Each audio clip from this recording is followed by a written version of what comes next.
La nuit tombe dans la banlieue de Grenoble. À la brigade de Mélan, les gendarmes s'apprêtent à partir en patrouille. À leur tête, Romain, ce maréchal des logis-chefs de 33 ans.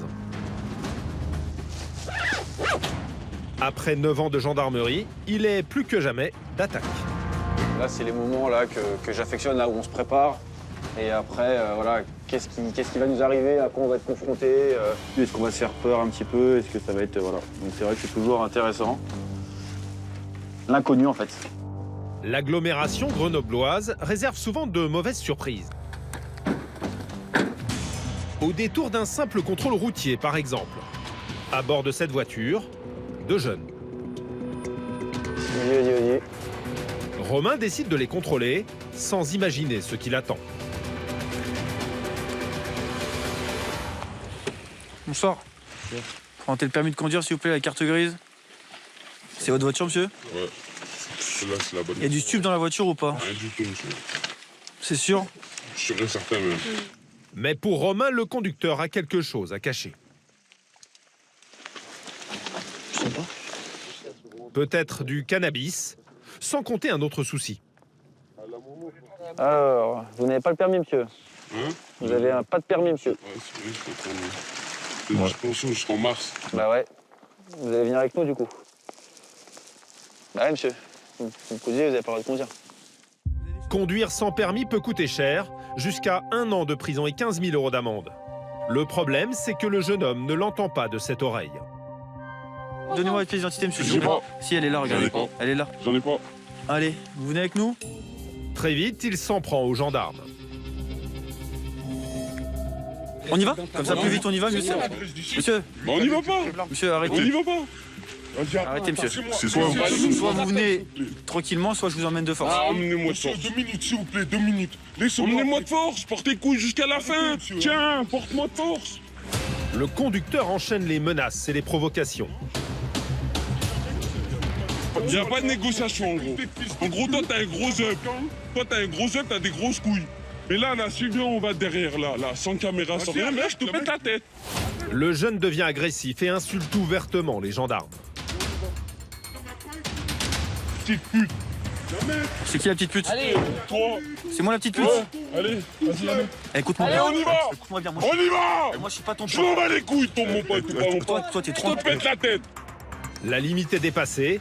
Romain doit intervenir. Comme souvent désormais, un copain de l'individu filme la scène pour les réseaux sociaux. Vas-y, faites-moi la tête. Vas-y, attends, faites-moi la tête. Allez, au sol, là. Au sol. Va-t'en, toi. Va-t'en, putain. Ah, mais arrêtez là. Oh non. Oui, arrête. Alors maintenant, tu vas te calmer, t'as compris? Pour Romain, pas question de traîner sur place. L'altercation risque d'attirer du monde. Monte la voiture, monte la voiture. Pas la violence, je t'appelle. Ça va, c'est bon ou pas? Tu tiens? Je t'appelle. Ça se pouvait se passer tranquillement, t'as choisi que ça se passe autrement. Non, non, non, non. Une interpellation musclée, comme il en survient parfois dans ces quartiers grenoblois, réputés sensibles. Oh, les insultes, c'est malheureusement, je commence à m'y habituer. Après, c'est une habitude qu'il faut pas prendre, mais ça m'est arrivé tellement de fois que ouais, ça devient presque habituel. Et puis voilà, essayer vraiment de se placer au-dessus de tout ça, d'être pas atteint. Après, c'est difficile, hein. Comment expliquer une telle agressivité?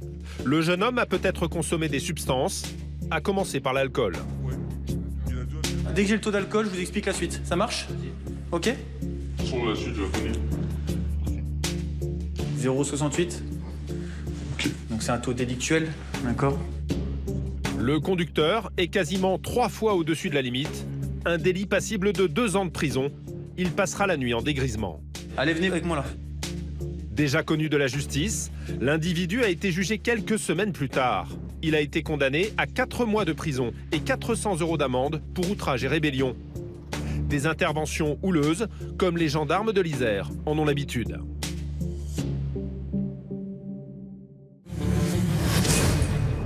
Bonsoir à tous. Ce soir, je vous emmène au pied des Alpes à Grenoble et ses 400 000 habitants. Une agglomération accueillante, réputée pour ses panoramas incroyables. Mais aussi l'une des villes les plus dangereuses de France avec une vingtaine de crimes et délits par jour en moyenne. Pendant plusieurs semaines, nous avons suivi les 220 gendarmes de la compagnie de Mélan situés au port de la ville. Notamment ceux du PSIG, une unité spécialisée dans les opérations coup de poing, en première ligne pour lutter contre le fléau qui gangrène les quartiers sensibles, le trafic de drogue. Montrez-nous vos mains, sortez, reculez. Rhabillez-vous. Qu'est-ce qu'il y avait dans la voiture du coup? Juste, ils les mettent dedans. En fait, tout est là, ils les mettent dedans en petite quantité, ils les revendent. Vous allez également découvrir le travail quotidien des brigades locales face aux gangs de voleurs qui écument les quartiers résidentiels. Ici, on compte une vingtaine de cambriolages par jour. Quand je suis rentré, en fait, le verrou était fermé et cette porte-là est ouverte. D'accord. C'est là, de la banque qui avait des montres et ce qu'ils ont vu, en fait, il y a 2 iPhones. Alors maintenant, pour les cambriolages, il n'y a plus vraiment d'heure. Hein. C'est la journée, la nuit, c'est en semaine, en week-end, c'est un peu tout le temps. Vous allez voir que les journées sont bien chargées pour les gendarmes qui tentent aussi de neutraliser des réseaux d'un autre genre, ceux de la prostitution, très actifs dans les vallées autour de Grenoble. Monsieur, vous venez là, s'il vous plaît, je vais pas vous courir après. Merci. Oui, bah oui. Vous faisiez quoi, monsieur? Moi, je... Ouais. Une petite promenade? Ouais. Là, vous allez venir avec nous, on va aller à la gendarmerie. Par contre, monsieur, pas de bêtises à pas nous suivre. Parce qu'après, sinon après, on sera obligé de passer par votre femme. Le but, c'est qu'il n'y ait pas de prostitution. Je suis gendarme, je constate quelque chose qui est anormal, j'interviens et je suis pas là pour plaire à qui que ce soit. Trafic de drogue, prostitution, cambriolage, pas de répit pour les gendarmes de Grenoble. C'est un reportage signé Stéphane Morel. Notre enquête commence dans cette banlieue de Grenoble qui, depuis les années 70, traîne un lourd passé lié au grand banditisme. Aujourd'hui, d'autres caïds leur ont succédé autour d'un trafic qui gangrène toute l'agglomération.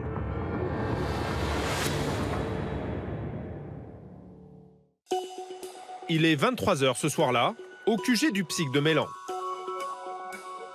Le peloton de surveillance et d'intervention, une unité spécialisée dans les missions à risque. À sa tête, Jean-Philippe, ce lieutenant de 46 ans. Dans ces quartiers parfois difficiles, pas question de partir sans précaution. On dirait pas, mais là on part en léger. Par contre, le lourd, l'équipement lourd balistique, on va le mettre dans le véhicule au cas où. On part toujours avec, pour pouvoir se réarticuler suivant l'événement. Avec ses 26 ans de métier, des situations tendues, Jean-Philippe en a connu. Et ce soir-là ne va pas faire exception à la règle. Direction les quartiers chauds. Quand soudain, une urgence tombe. Votre présence serait un plus. Tu notes l'adresse, Nathalie? Ouais, affirmatif, je suis en cours de transport. Une voiture a tenté de fuir un contrôle. Des collègues appellent du renfort. À mon avis, ça doit être alcool. Alcool où il n'a pas le permis. Le PSIG débarque dans la cité où l'incident vient de survenir. Une patrouille vient de bloquer le conducteur. Il a pris tous les risques pour échapper aux gendarmes. Il s'est tapé plein de terre-plein là-bas. Ouais. Il met en danger, ils sont 5 dedans. Ouais. Il met en danger tout le monde. Le conducteur, tu l'as extrait, il est dans le déjà camion. dans le véhicule. Ok. Noté. Et les autres, Nickel. c'est ceux qui sont dehors là? C'est ça, on a toutes les identités, on a tout pris. D'accord. De ce que dit le conducteur, en fait, ils ont voulu nous échapper, ils gagnaient du temps parce qu'il y avait du stup plein la caisse. D'accord. Le conducteur de 18 ans vient d'être interpellé. Les gendarmes le soupçonnent d'être un dealer. En tout cas, ces 4 passagers qui vont repartir à pied ne sont pas très bavards. Selon eux, il aurait tenté de fuir pour une autre raison. Qu'est-ce qu'il y avait dans la voiture du coup? Pas de permis. Votre collègue, il a pas le permis, c'est pour ça? Ouais. Merci, chef. C'est bon? Merci. Le jeune homme conduit sans permis, mais cachait-il de la drogue dans la voiture? Aux gendarmes, il affirme avoir tout jeté par la fenêtre. Je sais pas si c'est judicieux, je pense qu'il n'y a plus rien, clairement. À part refaire tout le trajet, mais Ouais. franchement, je serais incapable de redonner le trajet entier. T'avais annoncé qu'ils avaient tourné Après, un j'ai la moment caméra, sur... donc j'ai toutes les rues Ouais. sur lesquelles il est passé, mais moi, perso, je l'ai rien vu jeter. Après, nous, on était dans le truc. Et il y avait vraiment une grosse quantité, ils disent Apparemment, ou... ouais, c'était chargeable. Alors que leurs collègues fouillent la voiture, Jean-Philippe doit mettre la main au plus vite sur la marchandise, avant qu'elle ne soit récupérée par les amis du conducteur.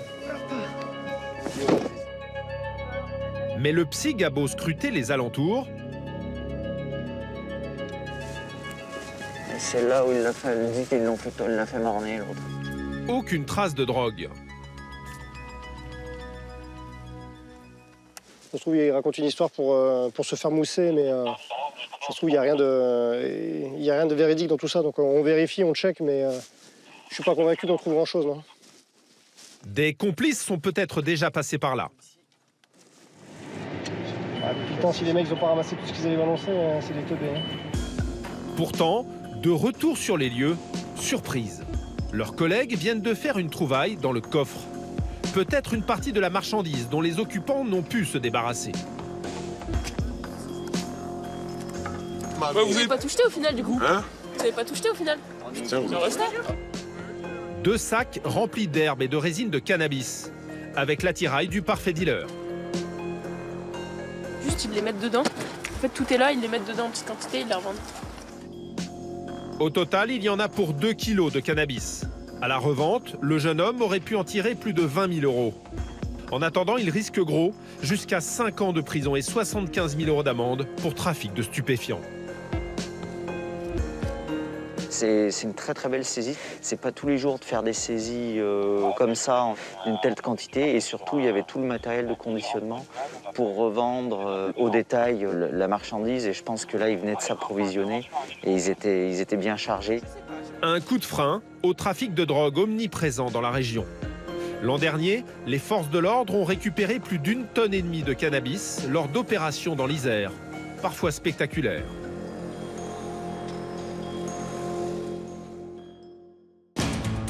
Cet après-midi-là, justement, une opération à haut risque se prépare. Au QG des gendarmes de Grenoble, une unité de choc vient de débarquer. Les gars, avant de commencer le brief... Une dizaine d'hommes du GIGN, le célèbre groupe d'intervention. C'est Benoît, ce lieutenant, qui dirige le briefing. Ils ont fait le déplacement depuis l'antenne de Dijon, appelé en renfort, pour interpeller un dealer présumé réputé dangereux. Donc on part sur une affaire de trafic de stupes. On a une target pour l'instant. Il est impliqué aussi dans des affaires de violence et de séquestration pour contraindre, on va dire, ses acolytes à dealer à son profit. Le jeune homme de 17 ans à peine serait prêt à tout pour défendre son trafic. Il a de gros antécédents judiciaires. Au niveau du TAJ, voilà, il est connu pour trafic de stupes, séquestration, comme je vous l'ai dit. Et ce qui nous intéresse le plus, c'est la présence d'armement au niveau du Théo. Le théâtre d'opération, où il cacherait donc ses armes, qu'il exhibe sur les réseaux sociaux. Le GIGN va devoir le surprendre le lendemain matin à 6h tapantes. Il est à l'origine de la gestion d'un trafic sur le secteur de Grenoble. Le stockage des marchandises se fait à son domicile. Donc son domicile, c'est celui de ses parents. C'est le Théo sur lequel on interviendra demain. Est-ce que vous avez des questions particulières? Non? Ok. Bon ben, à demain alors, dans ce cas. Si le GIGN ne néglige aucun détail, c'est qu'à la moindre faute, l'opération peut mal tourner. Benoît et ses collègues vont devoir agir en quelques secondes. L'intérêt est d'agir en vitesse, en rapidité, pour créer un effet de choc également et empêcher l'individu de réagir contre nous. Dans le pire des cas, ce serait justement de se faire déceler avant d'être sur l'individu et que celui-ci puisse faire usage de ses armes contre nous. La gendarmerie emploie donc les grands moyens pour tenter de contrer les trafiquants de drogue.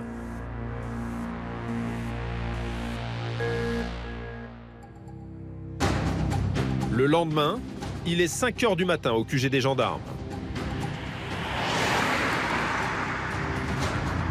Le GIGN est déjà sur le pied de guerre. Comme pour chaque interpellation sensible, l'unité a sorti la grosse artillerie.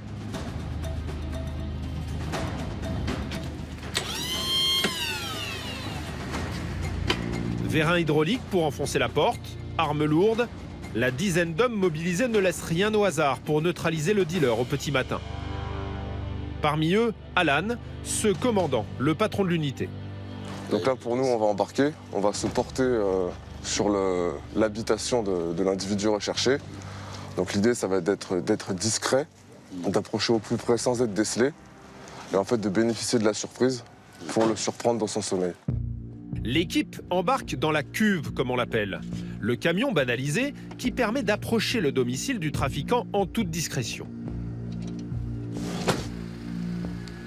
Direction un quartier sensible de la banlieue de Grenoble.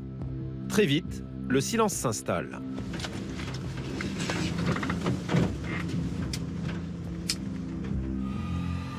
Quelques minutes de concentration avant de débarquer sur place.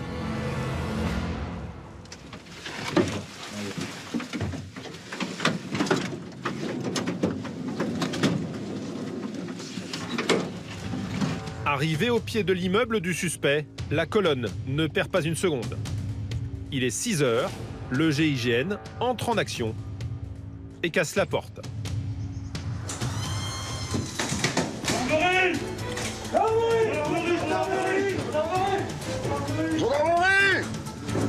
Hors de la présence de notre caméra, le jeune homme est surpris en plein sommeil. Pas le temps de réagir.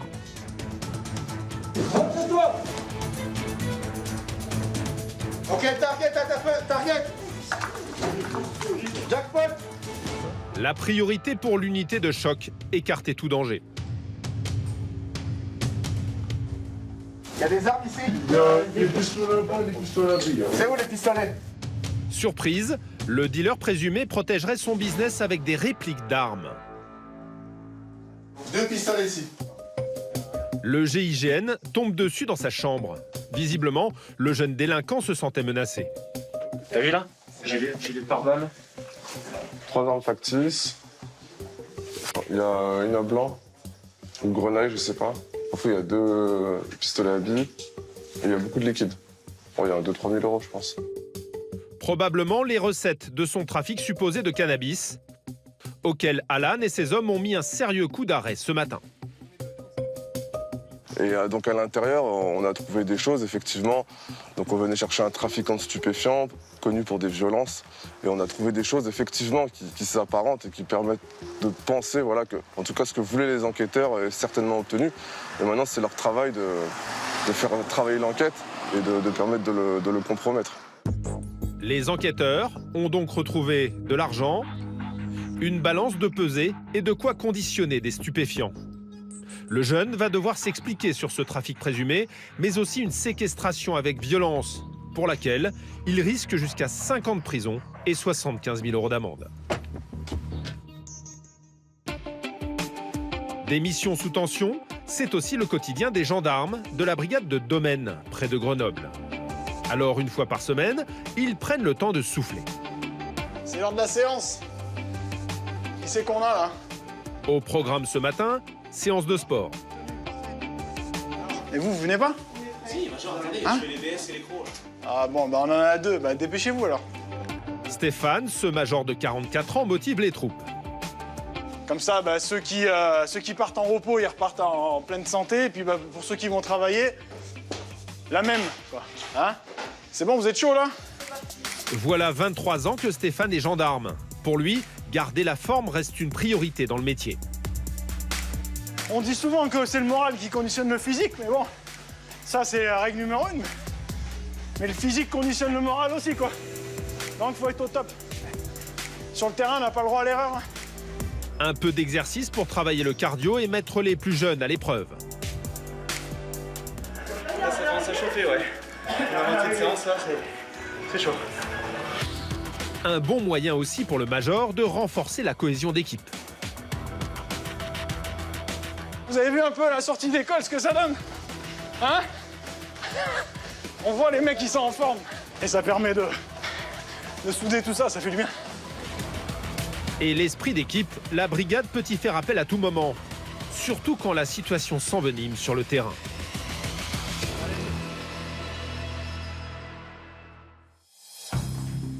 Le soir même, nous retrouvons Stéphane en uniforme pour un dernier briefing avant la patrouille de nuit. Il faudra qu'on vérifie rapidement alco, éthylotest alco, 2-3 dépistages salivaires, c'est bon?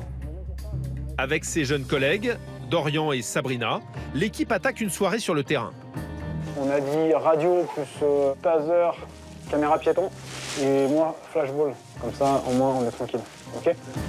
Stéphane a du métier et il fait bien de s'équiper car la soirée va très vite prendre une mauvaise tournure. Allez, c'est parti. C'est parti pour le service. Merci. L'unité part sillonner la banlieue grenobloise. Et alors que tout paraît calme, une nouvelle tombe sur les ondes. Apparemment, conflit de voisinage, on aurait eu des coups de feu tirés d'après le requérant. Un riverain vient d'appeler le 17. L'un de ses voisins, armé d'un fusil, aurait tiré lors d'une dispute. Le genre d'intervention où tout est à craindre. Généralement, les conflits comme ça de voisinage à cette heure-là, soit c'est l'alcool, soit c'est un différend de couple. Donc là, ça va vite. L'équipe débarque dans ce quartier pavillonnaire. C'est un couple qui a donné l'alerte.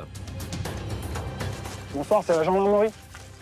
C'est à quel endroit que ça... C'est ici, là, juste là. Juste après, là. Voilà 2 ans qu'ils sont en conflit avec leurs voisins. Ce soir, la tension est montée d'un cran. Et en fait, vous avez vu quelqu'un? On a vu personne, on a entendu beaucoup de quand on est sorti sur notre balcon. D'accord.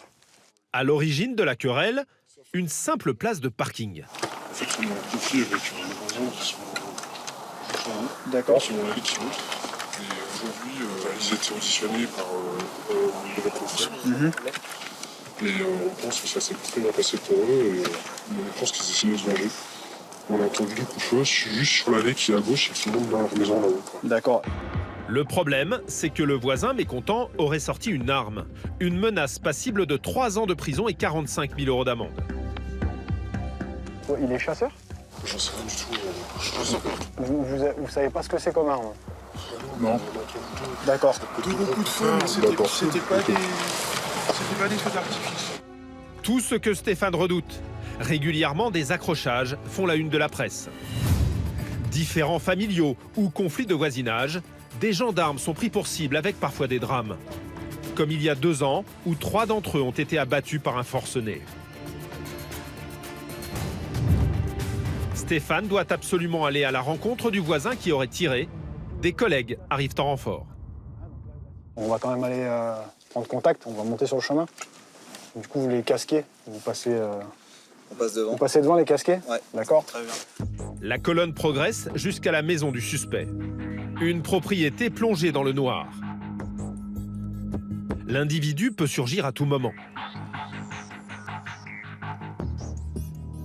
La difficulté, c'est que là, la maison est grande.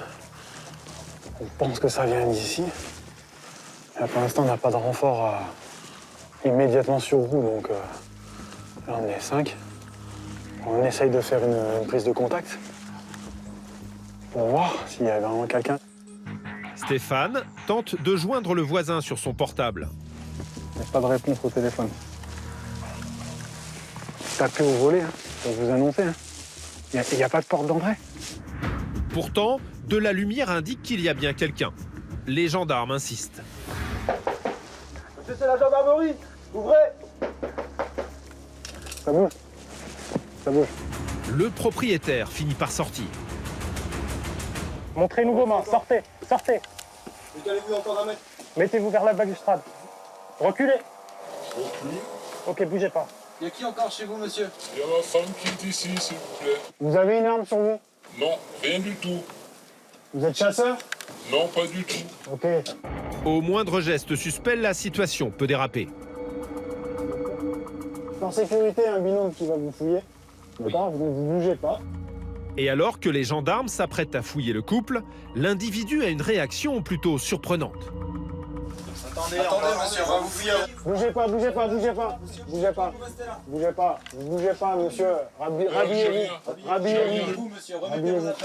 J'ai rien, mais vous voyez, j'ai rien. Rhabillez-vous. Allez, on se rhabille. Rhabillez-vous.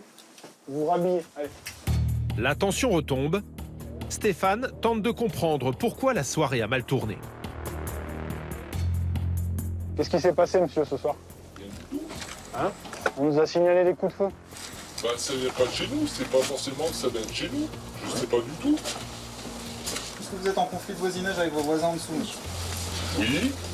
L'homme nie avoir tiré des coups de feu, même si depuis quelques semaines, le climat est invivable avec les voisins. Il y a à peu près un mois de ça, j'ai Je sortais de ma voiture D'accord. et j'ai le monsieur là qui m'a tapé dessus, D'accord. qui m'a donné un grognon et qui m'a tordu le bras D'accord. parce que je ne devais pas me garer devant sa place D'accord. de stationnement. Donc le lendemain, je suis allée porter plainte. Depuis, les deux couples s'écharpent à coups de procédure. Ce soir, le pire semble avoir été évité. Après, on voit que monsieur, il n'est pas, sain d'esprit, là, parce que quand on l'a fait sortir, il s'est mis tout nu, quoi. Donc, compliqué. En attendant, impossible pour Stéphane de ramener l'homme à la brigade, car sur place, aucune trace de l'arme. On essaie de voir si on trouve pas une douille. C'est comme ils nous ont annoncé deux coups de feu. Donc on ne connaît pas le calibre de l'arme. Là, la difficulté, c'est qu'il est 23 heures passées. Donc là, on ne peut pas faire de perquisition. Le lendemain, aucune arme n'a été retrouvée. L'incident a été classé sans suite, même si le litige entre voisins, lui, est toujours en cours. Il s'est quand même mis tout nu, hein, quand on a sorti. Des conflits de voisinage de plus en plus fréquents, ils représentent une intervention sur 10 en moyenne pour les gendarmes.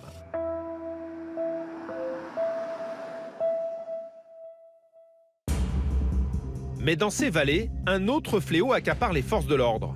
Un phénomène qui prospère le long de ces routes, la prostitution. Ce matin, à la brigade de Mélan, nous retrouvons Romain, quelques jours après son intervention houleuse avec un automobiliste. Allez.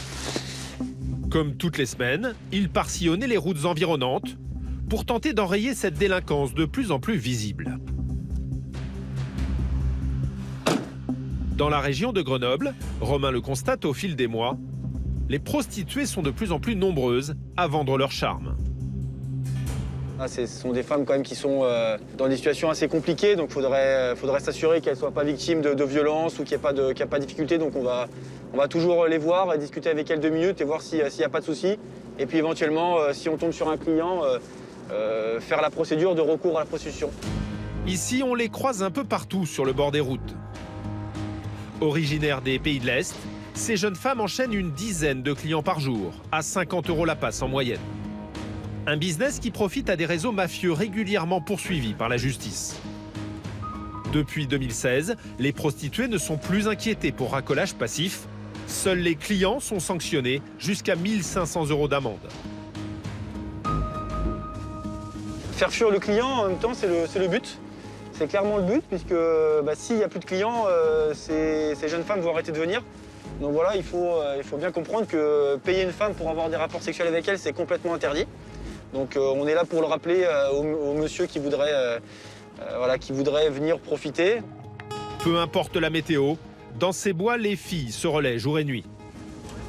Elles viennent tout le temps. Je pense que de toute façon, elles n'ont pas vraiment le choix. Donc même sous la pluie, elles peuvent être présentes. D'ailleurs, elles sont là. Et en plus, il y a une voiture qui est arrêtée, donc c'est très probable que... Là, dans la forêt. Romain vient d'apercevoir un client. Le gendarme débarque par surprise. Monsieur, vous venez là, s'il vous plaît, je ne vais pas vous courir après. Merci. L'homme, qui n'a pas eu le temps d'accomplir sa petite affaire, tente une explication. Oui, bah oui. Vous faisiez quoi, monsieur? Moi, en fait, Ouais. Une petite promenade? Ouais. Non, monsieur. Bah, si vous êtes honnête, vous dites la vérité parce qu'ils sont... Le monsieur n'a pas encore payé et pense pouvoir échapper à la sanction. Vous a proposé un rapport sexuel contre de l'argent? Oui, mais moi, je veux regarder. Moi, je lui donne de l'argent. Je vous jure, monsieur, regardez. Il n'y a pas eu d'échange. Il n'y a pas eu d'échange? C'est la première fois où il... Oui, mais c'est pas grave, mais c'est interdit. Après, voilà. Non, mais je sais que c'est interdit. C'est pas la fin du monde. Ouais, mais c'est pas... Oui, c'est pas glorieux, c'est sûr. Oui, c'est sûr. Mais c'est pas grave. Vous ne serez pas le premier, vous ne serez pas le dernier. Le client écope d'une amende de 150 €. Mais ce n'est pas ce qui l'inquiète le plus. Je suis marié, je sais pas pourquoi dire ça. Vous êtes marié, votre femme, elle saura pas, ok? Je vous laisse me prendre une pièce d'identité. L'homme, un peu penaud, voudrait régler les choses discrètement avec les gendarmes. Là, vous allez venir avec nous, on va aller à la gendarmerie. 10 minutes. 10 minutes, montre en main. OK? Par contre, monsieur, pas de bêtises à pas nous suivre. Parce qu'après, sinon après, on sera obligé de passer par votre femme pour vous voir. OK? L'individu craint la réaction de sa femme si elle apprenait cette petite incartade. J'ai rencontré ma femme et tout. Mais elle saura pas, votre femme. Je vais pas lui dire. Vous êtes majeur, personne va lui dire. D'accord? Personne va lui dire. Comment je vais la payer alors? L'amende, ça sera pas un courrier, c'est moi qui vais vous remettre un papier. Et tel jour, telle heure, vous devrez aller au tribunal payer l'amende. OK? Faut que j'aille au tribunal. Mais c'est pas grave. Vous le dites pas à votre femme et vous y allez un jour où elle le sait pas. Pour Romain, le monsieur a beau regretter, c'est tolérance zéro. Ben, monsieur est censé être au travail, donc là, il n'est pas vraiment au travail. Monsieur a peur que sa femme la prenne. Enfin, voilà, il est... voilà. Il mesure les conséquences un peu de ce qu'il vient de faire, donc voilà. Donc, c'est pas plus mal, je pense qu'on le reverra pas ici de sitôt, quoi. Les prostituées, elles, viennent de perdre un client. Le gendarme en prend pour son grade. Non, il n'y a pas l'argent parce que vous venez tout de suite. C'est pas bien, qu'est-ce qu'il veut vous Mais... faire. Après, il n'y en a pas le client. Moi, déjà, il y en a quelqu'un et il me parle le sous. Vous venez tout de suite là-bas. Allez, on y va avant qu'ils partent. Bon, allez. Allez. Le but, c'est qu'il n'y ait pas de prostitution. Maintenant, c'est vrai que dans ce combat contre la prostitution, si on peut permettre aux jeunes femmes de quand même récupérer l'argent des clients, c'est pas plus mal, quoi. Elles ont déjà des vies, voilà, encore une fois, très compliquées. Mais voilà, moi, je suis gendarme, je constate quelque chose qui est anormal, j'interviens et je suis pas là pour plaire à qui que ce soit. Des patrouilles régulières qui permettent de gêner ces mafias de la prostitution. Les plus gros réseaux peuvent compter jusqu'à 60 filles sur le terrain.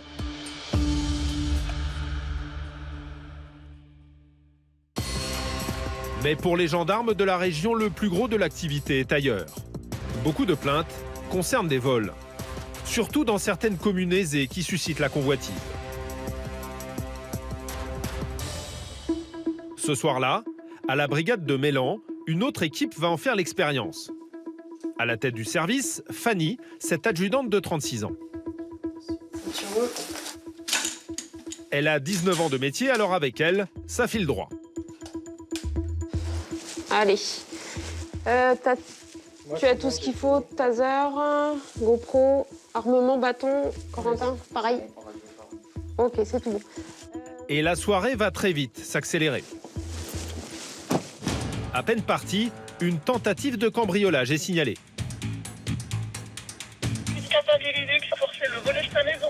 C'est bien pris, on s'y transporte. Par contre, on a un petit délai d'inter. Un riverain vient d'empêcher une intrusion. On part pour une intervention sur mise en fuite de plusieurs individus suite à un possible cambriolage. Ils ont pris la fuite avec un véhicule blanc. Les cambriolages, une triste habitude dans l'Isère. On n'en compte pas moins d'une vingtaine par jour en moyenne. Alors maintenant, pour les cambriolages, il n'y a plus vraiment d'heure. C'est la journée, la nuit, c'est en semaine, en week-end, jour, nuit. C'est un peu tout le temps. Monsieur, bonsoir. Fanny débarque dans ce quartier résidentiel. Le propriétaire revenait de faire ses courses quand il a entendu quelque chose. Et donc, en ouvrant mon portail, ici, j'entends un bruit, des craquements, de choses comme ça. Là, j'entends un peu des chuchotements. Attention. L'homme surprend alors les cambrioleurs qui tentent de forcer cette porte. Mais loin de se démonter, il les interpelle, un peu à l'ancienne. Donc, je leur adresse des sommations. Oui, vous leur dites quoi? Je leur dis sur un ton sans réplique, halte, qui vive. D'accord. Seul, face à 4 malandrins, peut-être armés, ces sommations semblent avoir fait mouche. Et en définitive, j'ai entendu des craquements de volets, des chuchotements de l'autre côté. Donc je me suis porté vivement vers les individus qui étaient 4, qui se sont enfuis. Et j'ai poursuivi comme j'ai pu, mais ils avaient une automobile garée un peu plus loin, donc ils ont réussi à me semer. Un propriétaire qui malheureusement a pris l'habitude de ce genre d'intrusion. On a peur avant, et puis si on est prévenu, on a peur après éventuellement, mais pendant non. Et là, c'est la première fois que ça vous arrive? Oh non, les tentatives de cambriolage depuis 1975, on sait ce que c'est. En inspectant le jardin, Fanny découvre des indices. Visiblement, les voleurs dérangés ont pris la fuite précipitamment. La victime nous dit que les individus ont pris la fuite ici. Là, je vois qu'il y a un briquet par terre. Il n'est pas vieux du tout. À mon avis, ils ont dû le paumer en repartant. Et puis, vu qu'on a la matière qui s'est accrochée au barbelé, bah, on va prélever puis on va voir ce que ça donne. Toujours bon à prendre. Surtout que le monsieur dit que c'était pas là ce matin. Des indices qui permettront peut-être aux gendarmes de retrouver la trace des malfaiteurs s'ils sont déjà connus de la justice. Ça. Masque, gants. Donc là, on va faire ce qu'on appelle de la police technique et scientifique. On va prélever et puis on va envoyer au laboratoire pour les prélèvements ADN. Un travail d'enquête pour tenter de freiner l'explosion de ces cambriolages, plus 8% l'an dernier. Ça reste rare. C'est pour ça que là, ça nous fait toujours plaisir. Quand on trouve ça, pour nous, c'est le top. Ça peut nous permettre un recoupement avec d'autres cambriolages qui sont peut-être produits avant notre arrivée ou d'autres gens qui vont découvrir par la suite qu'ils ont été cambriolés. Le monsieur portera plainte dès le lendemain. Bon bah, bonne soirée quand même, monsieur. Et puis, merci. Au revoir. Si les cambrioleurs ont dû prendre la fuite ce soir-là, nul doute qu'ils vont tenter très vite de repasser à l'action. Allez, bonsoir.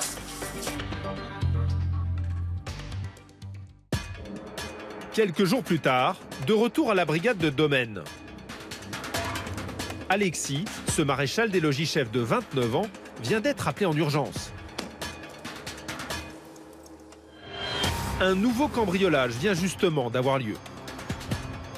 La personne, elle est rentrée du boulot là ce soir et apparemment la baie vitrée de son appartement était fracturée. Donc on va aller faire les constatations.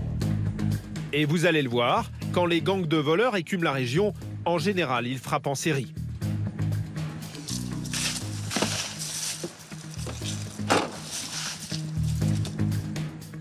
Alexis et son collègue débarquent dans cette résidence. Le propriétaire s'était juste absenté dans l'après-midi. Bonsoir. Du coup, on a une effraction sur une baie vitrée, a priori. Alors, quand je suis rentré, en fait, le verrou était fermé. Et cette porte-là était ouverte. D'accord. On n'a pas d'effraction, du coup, sur la fenêtre? Non. On a des choses qui ont été fouillées, qui ont été renversées, qui ont été... Non, ça. D'accord. Les papiers. Voilà. Un cambriolage dure 3 minutes en moyenne, le temps de fouiller rapidement chaque pièce. Ici, voilà, tout était ouvert comme vous le voyez. Tout était ouvert au niveau des portes. Ah non, ça, là, vous voulez dire? J'ai pas touché là. D'accord. Donc tout était ouvert. Parmi les cibles des malfaiteurs, l'argent liquide, sous toutes ses formes. Ici, j'avais des pièces jaunes. J'avais trié avec mon fils pour s'amuser. Donc là, voilà, ils ont touché, donc ça, j'y ai pas touché. D'accord. Les voleurs ont également fait main basse sur les objets les plus faciles à revendre. Et ce qu'ils ont pris, en fait, il y a 2 iPhones. Ok. Qui étaient là? Qui étaient là, ouais. Qui étaient par là, alors les boîtes étaient par terre. Pour terminer, ils ont fouillé la chambre à la recherche de bijoux. C'est là-dedans qu'il y avait des montres qu'ils ont enlevées. Et du coup, ils seraient rentrés par où, alors? Par la porte-fenêtre. Mais sans effraction, parce qu'elle serait restée ouverte. Est-ce qu'elle est restée ouverte? Je ne sais pas. Il y en a pour environ 1 000 € de préjudice. Pour Alexis, les malfrats se sont probablement attaqués au point faible de cet appartement, un balcon qu'il suffit d'enjamber depuis le jardin. Je vais juste vérifier qu'on n'a pas de traces de pesée ou de... Ça, on n'y avait pas, ça. Hein. Ah, ça, je pourrais pas vous dire. Non, et là, c'est pareil. Non, ça a été soulevé. Il n'a fallu que quelques secondes au cambrioleur pour entrer, probablement à l'aide d'un pied de biche. Là, on a une trace de pesée, et là, on en a une ici. Et alors, là, elle est un peu moins franche. Donc on a bien une effraction, hein. Ils sont pas... La porte était a priori quand même pas ouverte. D'accord. Pour espérer remonter jusqu'au voleur, Alexis examine chaque objet. Peut-être ont-ils laissé des empreintes. Là, comme ça, il faut regarder à la poudre, mais avec la lumière, j'ai pas l'impression qu'il y ait une empreinte. Les cambrioleurs semblent avoir été prudents. Rien sur le dessus. Et pas mieux sur le dessous. Ce soir, rien n'y fait. La poudre noire ne laissera qu'une indication. En fait, on voit très près en fait, des petits carreaux, comme des gants en fait. Donc là, on voit très clairement qu'il n'y a aucune empreinte, quoi. Aucun indice dans l'appartement. La victime a peu de chances de retrouver les objets volés. Oui, c'est toujours embêtant de se retrouver dans ce type de situation. Le problème, c'est pas la valeur, c'est le fait que quelqu'un rentre chez nous, quoi. Voilà, après, c'est des choses qui arrivent. Le monsieur, lui aussi, portera plainte dès le lendemain. C'est tout bon pour vous? Très bien. Merci beaucoup. Bonne soirée. Au revoir. Difficile de mettre la main sur ces bandes qui dévalisent parfois plusieurs appartements dans la foulée. Elle a été visitée aussi? D'ailleurs, son voisin, à son tour, vient de découvrir des traces d'effraction.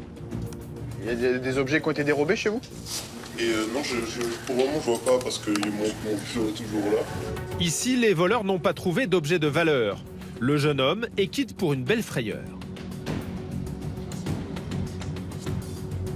Bah écoutez, c'est déjà... Ils sont introduits chez vous, il y a quand même une atteinte dans votre domicile, mais au moins on n'a pas de préjudice. C'est une maigre consolation, mais c'en est peut-être une. Ce soir, ni les relevés d'empreintes, ni l'enquête de voisinage ne permettront à Alexis d'en apprendre plus. Rien de spécial pour vous? D'accord. Un travail incessant pour tenter de freiner ce phénomène.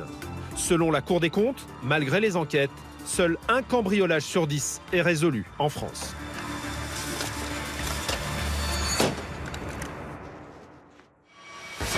Pourtant, il y a un domaine où les efforts des gendarmes finissent par payer, les routes de l'Isère. Le nombre d'accidents y a baissé de 28% l'an dernier.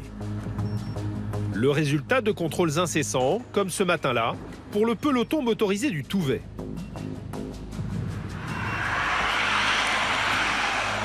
Derrière ses jumelles radars, Adrien, maréchal des logis chef de 32 ans, recherche les fous du volant au milieu du trafic. C'est une portion limitée à 80 km/h ici. Adrien peut flasher une voiture jusqu'à 600 mètres. Des conducteurs qui parfois roulent au mépris du danger.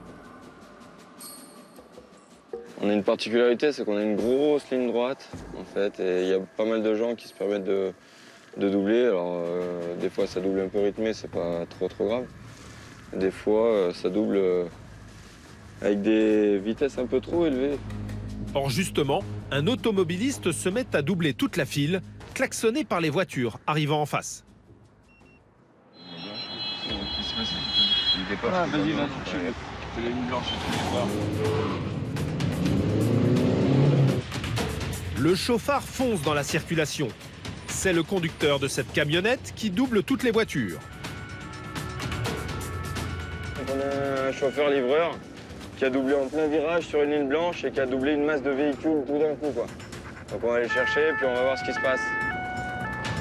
Rien que pour le franchissement de la ligne blanche, ce livreur risque jusqu'à 3 ans de suspension de permis. Mais pas de quoi le refroidir. Là, il cherche à dépasser, là. Ah oui, il cherche encore. Oui, on refait une ligne blanche. Allez, hop. Ouais. Donc 2 lignes blanches pour le prix d'une. Le conducteur multiplie les imprudences, mais les gendarmes ne sont pas au bout de leur surprise.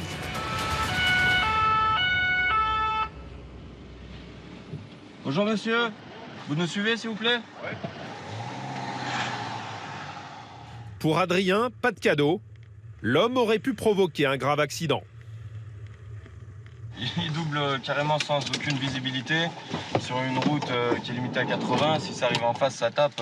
Là, c'est un mortel de suite. Surtout avec un gros engin comme il a là, il n'y a aucun doute à avoir sur les conséquences possibles d'un accident dans ces cas-là, quoi. Au volant, un coursier d'une trentaine d'années. Totalement inconscient du danger, il refuse de reconnaître ses torts. Bien au contraire. J'imagine que vous savez pourquoi on contrôle? Oui. Pas vraiment de surprise? Non. Alors, j'ai doublé. Vous avez doublé sur quoi? Ceux qui sont au téléphone, qu'on double. Ah, donc c'est la faute des autres. Si vous doublez... Devant moi qui double en voiture, qui double en même temps. Là. Si vous doublez 3 ou 4 véhicules d'un coup sur une ligne blanche dans un virage, sans visibilité, c'est la faute des autres. Pour terminer sa tournée au plus vite, ce livreur est prêt à mettre la vie des autres en danger. Mais il ne veut rien entendre. Qu'est-ce qui fait que vous êtes si pressé, monsieur? Ouais, je travaille. Un sentiment de toute puissance au volant. C'est bon. Pour Adrien, il y a forcément une explication à ce comportement. Ok, vous êtes à 0. Le conducteur n'a pas bu d'alcool, mais pour ce qui est des stupéfiants, l'affaire se présente mal. Un brin provocateur, le livreur ne s'en cache pas, il aime le cannabis. Je consomme chez moi, pas sur les routes. Je vais me mettre à l'alcool, au moins j'ai le droit de conduire. Ah non, pas plus, non. Bah, si. Vous savez bien que la consommation de stupéfiants, que ce soit chez vous ou sur la voie publique, c'est interdit. On est d'accord? Vous n'êtes même pas censé pouvoir vous en procurer. Vous en êtes conscient. Donc vous me dites vous consommez chez vous, mais c'est pas l'affaire que de chez vous. L'homme s'agace car son permis risque de s'envoler et son travail avec. Adrien le remet à sa place. Ne soyez pas insolent non plus, s'il vous plaît. On est à la limite. Quand vous serez allé à ma place ramasser un enfant au bord de la route qui est mort parce qu'il y a un stupeux qui est venu le renverser, là on pourra discuter. Vous avez vu votre engin? Vous n'avez pas une moto? Vous avez vu le gabarit? Si ça arrive en face, vous tapez. D'accord? Non mais vous avez le permis, mais ça risque de changer rapidement ça. Bah tant mieux quoi, ça je resterai chez moi. Eh ben exactement. Et les routes seront un peu plus sûres. Mais le résultat du test, plutôt surprenant, ne va pas réchauffer l'ambiance. Parce que ce qui est paradoxal, c'est que pour l'instant le THC ne paraît pas positif, par contre la cocaïne ça a l'air positif. Ah, c'est fort ça. Bah c'est fort, ça vous de m'expliquer pourquoi. Moi je peux pas vous expliquer, hein. Ils sont pas fiables, ils sont pas fiers, hein. Je peux rien vous dire. Décidément, ce conducteur ne manque pas d'aplomb. Il tente même de négocier sur les 135 € d'amende pour la ligne blanche, au cas où le dépistage envoyé au laboratoire reviendrait négatif. S'il se passe rien, qu'est-ce qui se passe pour les... S'il se passe rien, dès que... Non, il n'y a pas de remboursement, il n'y a pas de ticket fidélité. Ah bah tout à fait. Bah, si vous faisiez pas le couillon sur la route, il n'y aurait pas de temps perdu pour votre gueule, comme vous dites. Voilà. En attendant, plus de permis pour le coursier. Adrien, lui, a gardé son calme face à ce chauffard pour le moins impertinent. Sincèrement, ça doit être à peine 10% des personnes qu'on contrôle. Il reste quand même des gens qui sont très sympas, très honnêtes. Mais effectivement, il y a une masse de la population qui commet des méfaits, qui se permet un peu tout. Et c'est souvent ceux-là qui se permettent en plus d'être insolents, effectivement. Donc, des fois, c'est décourageant. Des fois, il y a des gens qui nous redonnent espoir. Mais alors que tout le monde attend le patron du livreur pour récupérer la camionnette, les gendarmes ont droit à un dernier pied de nez du chauffard, sa sonnerie de portable. Faudra trouver un autre passe-temps. Ouais.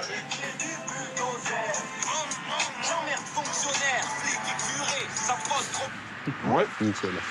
Adrien préfère sourire face à ce chauffard un peu rebelle sur les bords. Ce qui me fait sourire, c'est la sonnerie téléphonique de monsieur. Bon, il y a bien plus grave que ça dans la vie. Puis on est amené à voir des choses et entendre des choses bien plus graves. Donc ça, moi, forcément, ça me fait sourire. J'y prends à la légère. C'est de bonne guerre, on va dire.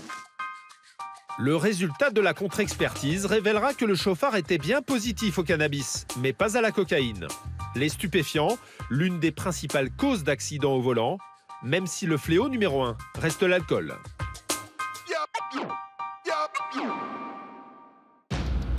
Ce soir-là, dans la banlieue de Grenoble, nous retrouvons Romain et son collègue, très attentifs aux conducteurs qu'ils croisent. Ça permet d'être curieux, d'aller chercher un petit peu, d'aller procéder à des contrôles en se disant pourquoi cette voiture elle est ici à cette heure-ci, pourquoi lui il roule à cette allure-là, etc. Et justement, ce véhicule devant eux attire leur attention. Oh là, putain, le clignotant trottoir là, ouais, c'est compliqué là. Les gendarmes décident de contrôler le conducteur. Ils vont tomber sur un drôle de numéro. Bonsoir. Je vais demander votre permis de conduire, votre carte grise, votre assurance. Au volant, une femme d'une quarantaine d'années. Elle sort d'une soirée apparemment bien arrosée. Vous avez bu un peu d'alcool ou pas là? Oui. Ouais. Un peu ou beaucoup là? Je pense que trop, non? Beaucoup et trop. Je le sens, je le vois. Pour Romain, l'issue du contrôle ne fait aucun doute. À mon avis, c'est pas bon là. Le trottoir, l'absence de clignotant. À mon avis là. On va ramener madame à la brigade, je pense. L'éthylotest devrait permettre d'en apprendre plus. Seulement, la conductrice a l'air un peu à côté de ses pompes. C'est un dépistage. C'est ça, j'ai pas de Covid en fait. De l'alcool. Non, le Covid, moi je suis pas médecin, donc ça c'est pas avec moi ça. Ça commence mal, Romain va devoir s'armer de patience. Encore. Vous êtes positive à l'alcool? Ouais, je sais. C'est sans suspense. Mais la dame a une bonne excuse. Je viens de me faire larguer. Oui, je comprends bien, mais on vous contrôle pourquoi? On vous contrôle parce que vous mettez pas le temps et que vous tapez un trottoir. Après avoir noyé son chagrin dans l'alcool, la dame a quitté la soirée où était son ami, juste à côté. Je peux aller dormir chez lui. Oui, mais Dégueulasse, en fait. le problème c'est que maintenant, vous avez été contrôlé positif au volant, on va aller à la gendarmerie pour voir le taux. Ces problèmes de cœur vont très vite passer au second plan, car la dame risque de perdre son permis et son emploi de commercial dans la foulée. On va voir votre taux d'alcoolémie, mais vu la façon dont vous vous exprimez, vu votre haleine, je pense que le taux va être beaucoup trop gros et que vous allez perdre votre permis de conduire. Je travaille sur l'Isère, la Savoie, la Drôme et l'Ardèche. Je veux pas ne pas avoir mon permis, c'est mon boulot en fait. Une soirée de galère qu'elle aurait pu éviter si elle avait dormi chez ses amis, malgré la présence de son ex. Des copains qui vont devoir la dépanner pour ce soir. Si elle devait dormir ici. Elle a ses affaires pour dormir ici, oui. Voilà, donc je vais aller chercher un appareil, comme ça je vous fais souffler, voir si vous pouvez conduire tout de suite, pour vérifier votre taux d'alcool. Comme ça, si on vérifie si vous pouvez conduire, et comme ça après vous venez la récupérer à la gendarmerie. Vous pouvez conduire. D'accord. De son côté, Romain a toutes les peines du monde à raisonner la conductrice, qui s'agace. J'en avais rien à foutre en fait. C'est pas que j'en ai rien à foutre. C'est pas que j'en ai rien à foutre. C'est que C'est pas un jugement en fait. vous retirez votre permis de conduire, ça va pas m'empêcher de dormir. Par contre, vous trouvez éclaté sur le bord de la route parce que vous avez perdu le contrôle, vous avez été éjecté de votre voiture, ça va m'empêcher de dormir ça. C'est une bombe en puissance cette dame quoi, c'est une bombe en puissance. Donc voilà. Donc là elle pense qu'elle a pas de chance, mais en fait moi je pense qu'elle a eu beaucoup de chance de tomber sur nous et de pas continuer sa route quoi. Alors que sa voiture prend la direction de la Fourrière, la dame est emmenée à la gendarmerie.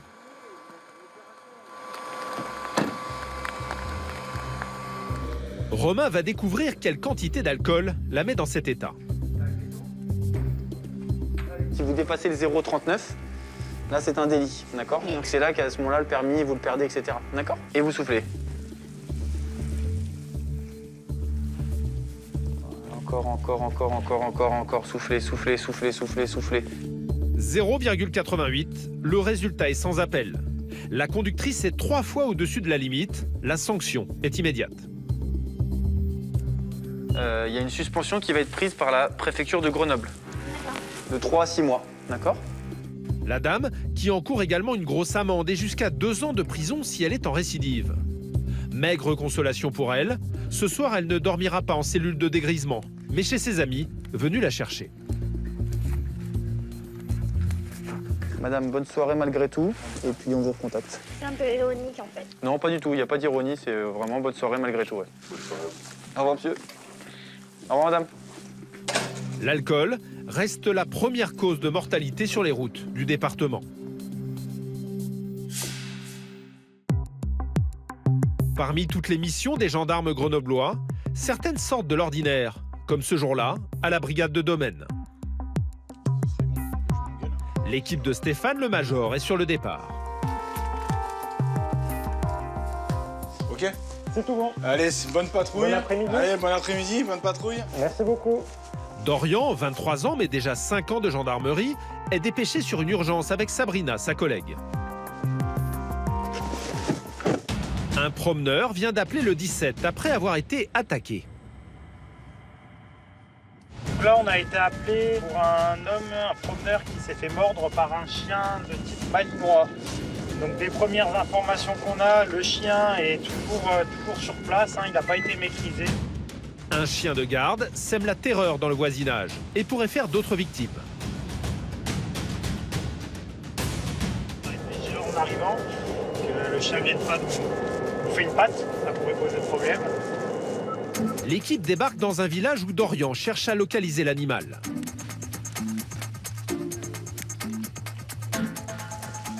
Tu vois sûrement sur le parking là derrière. Déjà, est-ce qu'on voit le chien? Pas de chien. Non, pas de problème bleu. Pour le moment, aucune trace du chien. Bon, pas de malinois déjà. Dorian espère obtenir plus d'informations auprès de la victime. Bonjour, on peut rentrer. Bonjour. L'homme et sa femme se baladaient dans le quartier quand le chien s'est jeté sur eux. Le monsieur a été mordu à la jambe. Un chien sorti d'une propriété privée, qui semblerait pas être la sienne. D'accord. Le portail de cette propriété est grand ouvert. Et le chien, donc, est venu violemment d'arriver contre nous. J'ai protégé mon épouse en mettant entre elle et le chien. Et là, il m'a mordu une première fois la cuisse. Il est reparti. Et il est revenu à la charge pour me mordre une deuxième fois au mollet. Des morsures qui auraient pu faire des dégâts, le couple n'a rien vu venir. Que si j'étais seule, moi j'aurais paniqué parce qu'il est venu vers moi, donc je me suis cachée un peu derrière mon mari. Mais oui, j'ai eu très peur. Si c'est un enfant, il le défie. Ah bah là oui, c'était le visage un petit. Et en plus, c'est pas un chien qui aboie et qui est menaçant lorsqu'on va vers son porte. Oui. Là, il m'a agressé sans... Puis il va jusqu'au bout de la rue, hein. Il fait des... Il m'a agressé 2 fois. Malgré la peur, le couple a eu le bon réflexe, prendre des photos du chien. Un précieux indice pour Dorian. On va aller vérifier ça avec le propriétaire. On va vous laisser aller vous soigner tranquillement. Dans 1 heure, ça y est, il m'a appelé. Dans 1 heure. Alors que le monsieur part se faire soigner, Dorian veut s'assurer notamment que l'animal est bien vacciné contre la rage. Pour m'en relever l'identité, essayer de récupérer le carnet, voir les papiers de vaccination et tout ce qu'il en est pour voir s'il n'y a pas de souci avec l'animal. Les gendarmes se rendent dans la rue où l'attaque a eu lieu. Arrivé sur place, aucune trace du molosse. Et le propriétaire semble absent. Bah écoute, on va essayer de convoquer. Mais alors que l'équipe quitte les lieux, une dame arrive en voiture. À l'arrière, 2 chiens. Je viens vous voir, je vous écoute, ça fait un petit moment qu'on vous cherchait. C'est par rapport au chien en fait. Il y a une petite heure, il a mordu en passant. Pour Dorian, l'un de ces 2 chiens est probablement l'auteur de l'attaque. C'est dans les chiens, c'est ceux d'une amie. D'accord. Le soir, donc on a été prévenus. D'accord. Sauf que moi, quand je suis arrivée, les 2 étaient dans la propriété. Ouais, parce qu'en fait, on l'a vu, effectivement, il passe sous le grillage. Laisser divaguer un animal dangereux est passible d'une amende de 150 €. Mais en cas de blessure, le propriétaire encourt jusqu'à 2 ans de prison et 30 000 € d'amende. Là, il peut être décidé derrière sur une amende, mais ça peut aller jusqu'à l'euthanasie de l'animal. Malheureusement, ça peut aller jusque-là, quoi. L'équipe reviendra plus tard pour entendre la propriétaire de l'animal. Le couple attaqué, lui, a décidé de porter plainte. En France, chaque jour, une vingtaine de personnes sont mordues par des chiens. En majorité des enfants de moins de 15 ans. Le week-end débute sur Grenoble. Alors que certains profitent des avantages de la région, à la brigade de Domaine, d'autres se préparent à passer une soirée agitée. Il a beau être gendarme depuis 8 mois seulement, Florian, 23 ans, a eu l'occasion de le vérifier. En fin de semaine, les dérapages sont nombreux, souvent sur fond d'alcool. Effectivement, on a une petite appréhension, surtout quand on commence notre patrouille de nuit. On ne sait pas sur quoi on va tomber. Les plus grosses interventions sont la nuit, donc on ne sait pas trop à quoi s'attendre. Et en général, l'unité est très vite fixée sur la tonalité de la soirée. À peine parti, Florian et son collègue sont dirigés sur un tapage nocturne. Du coup, je viens d'avoir un appel là. Quel chien ? Bon, là, on a été appelé par le centre opérationnel pour des jeunes qui commettraient des dégradations dans un hall d'immeuble et avec du tapage. On va aller voir ce qu'il en est. Des débordements causés par des jeunes, un grand classique pour Florian. Le tapage est très récurrent chez nous. Les dégradations aussi, malheureusement. Donc c'est souvent sur fond d'alcool, donc on va aller vérifier tout ça. Les 2 gendarmes débarquent dans ce quartier. Florian espère prendre le groupe en flagrant délit. Mais à son arrivée, les jeunes ont pris la fuite, laissant pas mal de dégâts. Donc là, on est clairement sur un acte de vandalisme pur. Ouais. C'est vraiment la dégradation gratuite. De la porte d'entrée au local technique, tout est sans dessus-dessous. Les jeunes vont devoir rendre des comptes. Et justement... On va aller voir là-bas, effectivement, j'entends des cris de jeunes. Ils doivent pas être bien très loin. Les intrus viennent de filer dans l'obscurité. Mais l'un d'eux a commis une belle erreur. Prends-la, de toute façon, on va pas faire de la gagne là-dessus. Nickel, carte d'identité. Il y a une pièce d'identité dedans? Ouais. Super. Un premier indice, lorsque soudain, au fond du champ, les gendarmes aperçoivent une silhouette. Messieurs, on a une sacoche! Le fuyard tente de disparaître dans les bois. Mais Florian n'a pas besoin de le poursuivre bien longtemps.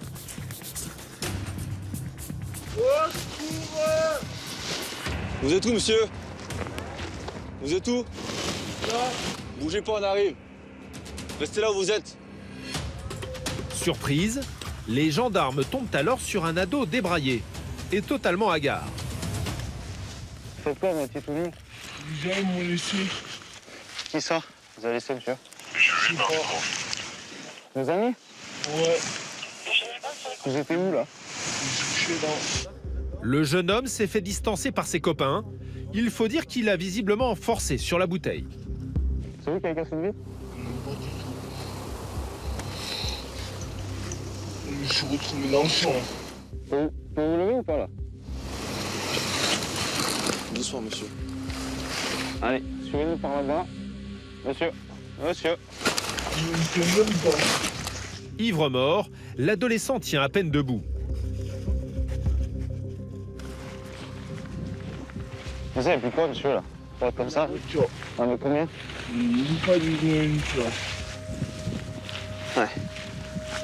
Une chance que les gendarmes l'aient trouvé. Transi de froid, il est proche du coma éthylique.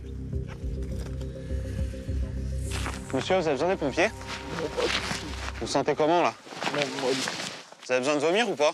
Non, pas de soucis. Vu son état, Florian préfère ne pas le ramener à la brigade. Mieux vaut appeler ses parents pour qu'ils viennent le chercher. Allez, asseyez-vous là, au chaud. Ça va là, monsieur? Hop, je vous avance un peu. Voilà. Merci. Je vous laisse la fenêtre ouverte au cas où. Au téléphone, Baptiste appelle le père du garçon. Comme ça, vous venez chercher. Ou soit on l'amène à l'hôpital.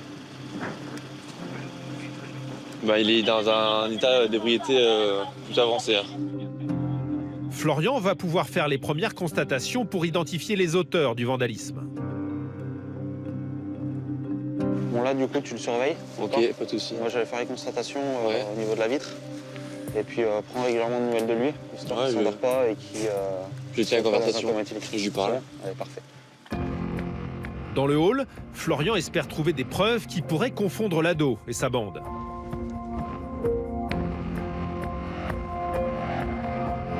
Donc là, comme on peut le voir, il y a quelques empreintes qui sont présentes sur la porte, qui pourraient appartenir aux auteurs. Donc là, on va aller chercher le matériel pour les relever, et puis on fera une exploitation d'empreintes, voir si ça correspond à quelqu'un. Des empreintes que Florian pourra comparer à celles du garçon et ses éventuels complices.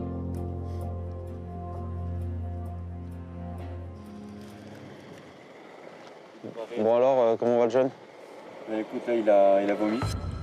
Or, le père de l'adolescent arrive.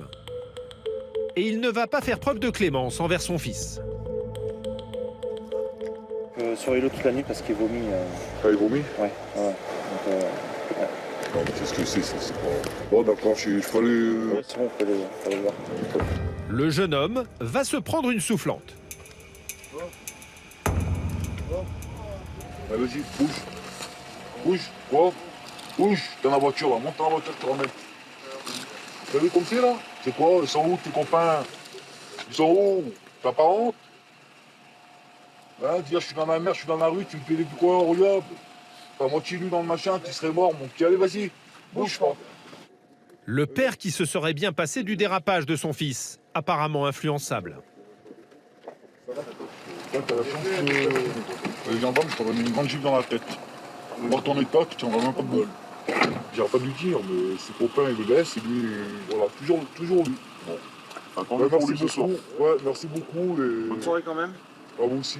Désolé. Bonne soirée. Pas de soucis, au revoir. Les auteurs supposés seront bientôt convoqués à la brigade. Pour les dégradations, ils risquent jusqu'à 1 500 € d'amende.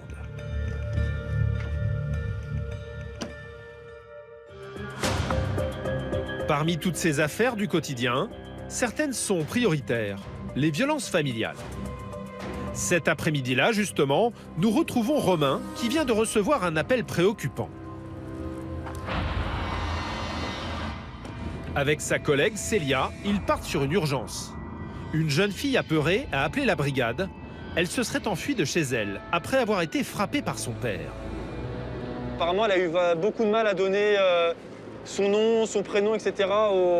aux gens qui l'ont recueillie parce qu'elle a l'air très choquée, quoi. Elle est en pleurs et apparemment, elle a du mal à reprendre ses esprits. Donc, on va aller voir ce qu'il en est. Des violences en constante augmentation. Dans l'Isère, les forces de l'ordre interviennent sur 4 différents familiaux par jour, en moyenne. La jeune fille a trouvé refuge dans une association au rez-de-chaussée de son immeuble. Romain et Célia découvrent l'adolescente de 16 ans sous le choc. Ok, alors, qu'est-ce qui se passe?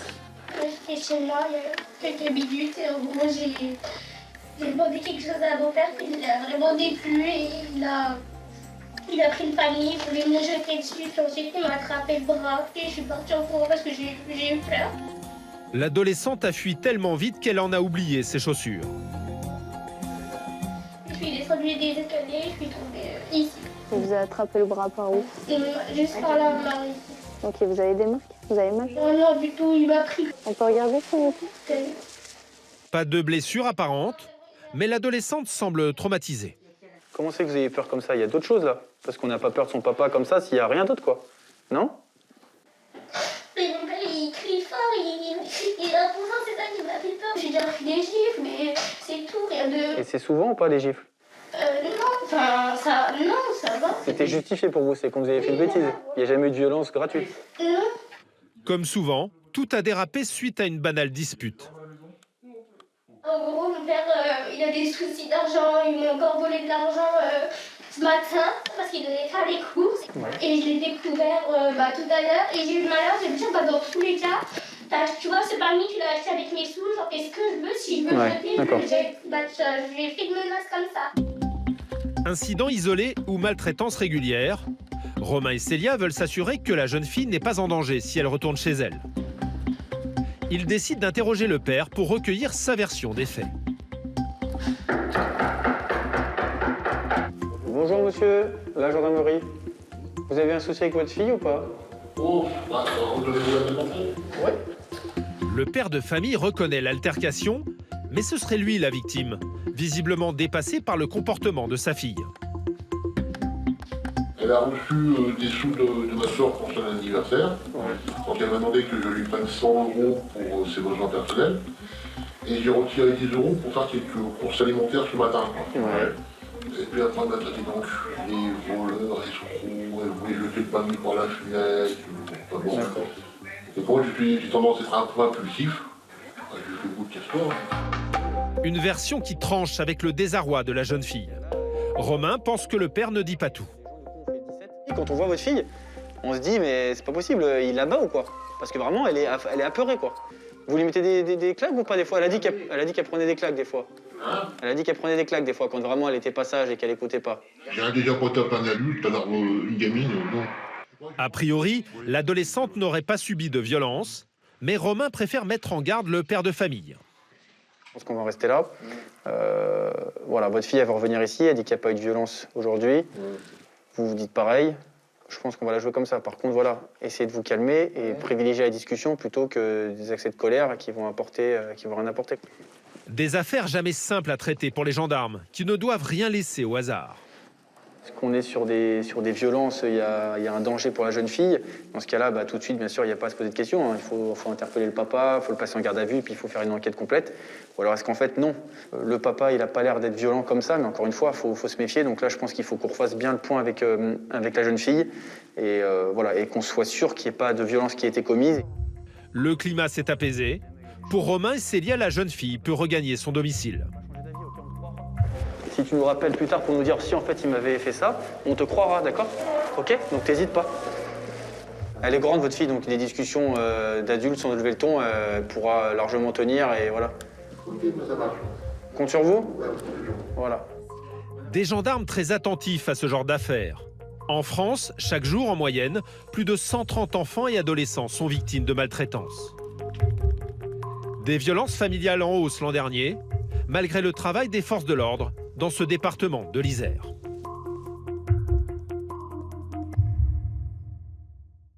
Cette émission est désormais terminée. Merci de nous avoir suivis. On se retrouve très vite pour un nouveau numéro de 90 minutes enquête sur TMC.